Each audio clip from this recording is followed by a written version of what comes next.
Привет, я Саша. Добро пожаловать на мой канал Cooking Time, на мою кухню Cooking Time, на которой вовсю уже чувствуется весна. И весна, не знаю, как у вас, а у меня связана с приготовлением каких-то освежающих, бодрящих лимонных десертов. И многие десерты, которые есть на канале лимонные, включают в себя лимонный курд. И даже с лимонным курдом уже есть несколько видео, но я подумал, что будет совсем не лишним еще раз рассказать о чем-то вкусном, солнечном, поднимающем настроение. Кроме того, я коснусь нескольких деталей, которые вызывают вопросы в приготовлении идеального лимонного курда без крахмала. Следите за руками, поехали! Нужна емкость, которую можно будет поставить на водяную баню. Можно использовать стеклянную или керамическую, или качественную стальную металлическую.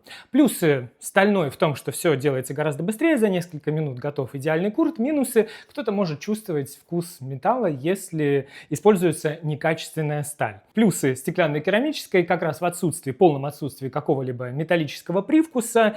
Минусы: все придется делать чуть дольше. Дальше по яйцам. Можно готовить курд только на желтках, а можно использовать целые яйца. Здесь тоже есть свои плюсы и минусы. С целыми яйцами, понятное дело, вы сразу используете и желтки, и белки, не нужно придумывать, куда там потом девать белки оставшиеся. Минусы: кто-то особо чувствительный может чувствовать вкус яиц, особенно если вы немного передержали курд на плите. С желтками, понятное дело, белки нужно будет куда-то деть, но курд получается желтее, солнечнее и насыщеннее по вкусу. Во всех предыдущих рецептах на канале я использую целые яйца, не вижу в этом никакой проблемы. Курд получается вкусный, без какого-то привкуса яиц, если правильно все приготовили. Сегодня буду использовать и целые яйца, и вместо одного яйца возьму просто желтки. То есть скомбинирую. Сразу все это яичное и желтки, и целые яйца помещаю в чашу. И сразу яйца смешиваю венчиком. Добавляю сливочное масло, не соленое, заранее порезанное небольшими кубиками. И туда же засыпаю сахар. Обычный белый сахар. Можно использовать сахарозаменитель, но тут есть свои но. Все зависит от сахарозаменителя и от того, для чего дальше вы будете использовать лимонный курд. Например, эритрит при охлаждении, что требуется для лимонного курда в большинстве случаев, дает кристаллики. Он кристаллизуется в курде, и уже не получается такая кремовая, приятная, однородная текстура. Конечно, лимонный курд не приготовить без лимонов. Нам нужна цедра, самая верхняя желтая часть, чтобы не было никакой горечи. И теперь из этих лимонов, с которых мы сняли цедру, нужно выжать сок. Все до последней капли выжимаем.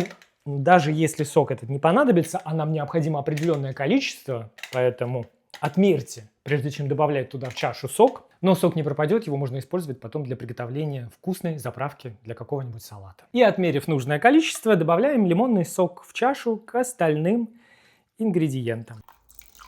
Все хорошо в чаше перемешиваем. И теперь необходима та самая водяная баня. Ставим сотейник или кастрюлю с небольшим количеством воды на средний огонь. Прежде чем продолжать, как всегда, у меня небольшое лирическое отступление. Друзья, пожалуйста, не забывайте про лайки. Можете поставить свой лайк в конце, а можете поставить сейчас авансом, а потом, если что-то не понравится, заберете. Ваша поддержка очень для меня важна, и я каждого за нее от всей души благодарю.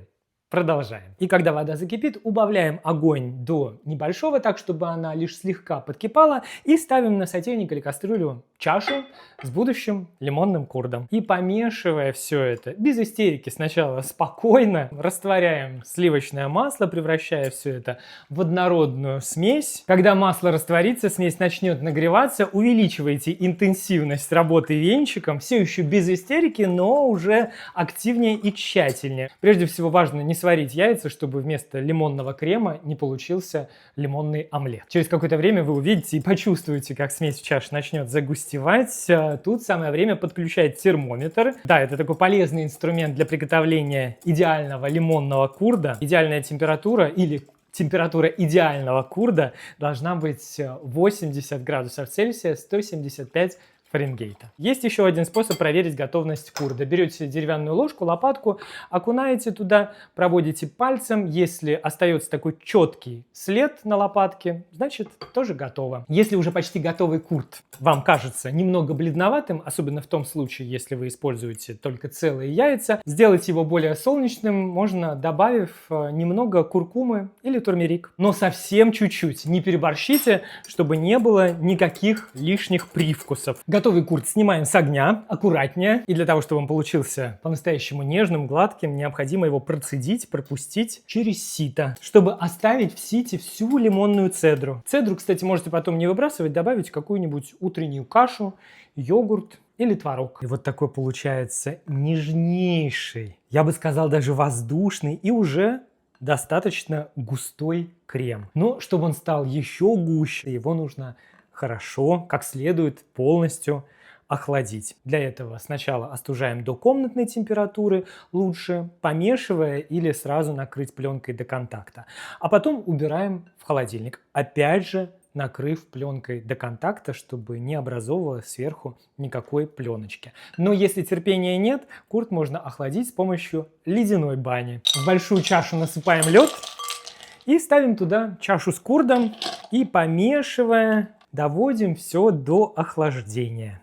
Это в том случае, если вам сразу уже нужно использовать курд и не требуется полной стабилизации. Но после холодильника он станет уже таким густым, я бы сказал, стойким кремом. И без всякого крахмала. Крахмал нужен только в том случае, если вам прям нужен такой стоячий лимонный курд, как пудинг. В большинстве случаев нет необходимости добавлять этот самый крахмал. Курд и так получается достаточно густым. И после того, как крем остудили, можете либо сразу его для чего-то использовать, либо поставить в холодильник, переложив в какой-нибудь контейнер, закрываемый крышкой, или в банку. И вот так в плотно закрытой банке или в контейнере правильно приготовленный лимонный курд может храниться в холодильнике пару недель, может быть дольше, но обычно съедается или идет в дело гораздо быстрее, и приходится готовить новую партию. Можно намазывать на тосты, бейглы, круассаны. Можно использовать в приготовлении разнообразных десертов. Кстати, очень рекомендую обратить внимание, если еще не видели, на рецепт видео печенье с лимонным курдом и чизкейк с лимонным курдом. И то, и другое очень вкусное и срочно всем необходимое. Можно добавлять его в разнообразные кремы для тортов, пирожных. В общем, штука универсальная. Это очень вкусно. И так свежо, так по-весеннему, так бодряще. И он такой нежный, такой кремовый, и в то же время такой стойкий. Посмотрите, он никуда не стекает, не сваливается, держит форму достаточно хорошо, без всякого крахмала. Это очень вкусно. Список всех ингредиентов вы, как всегда, сможете найти в описании под видео и в прикрепленном комментарии. Я напомню, что под видео очень жду ваши лайки, комментарии тоже пишите, впечатлениями делитесь, идеи подкидывайте, подписывайтесь на канал, если этого еще не сделали, и приводите сюда своих друзей. Чем нас здесь будет больше, тем видео с рецептами будут выходить чаще. Всем желаю всего самого хорошего, доброго, вкусного. До новой скорой встречи. Пока-пока.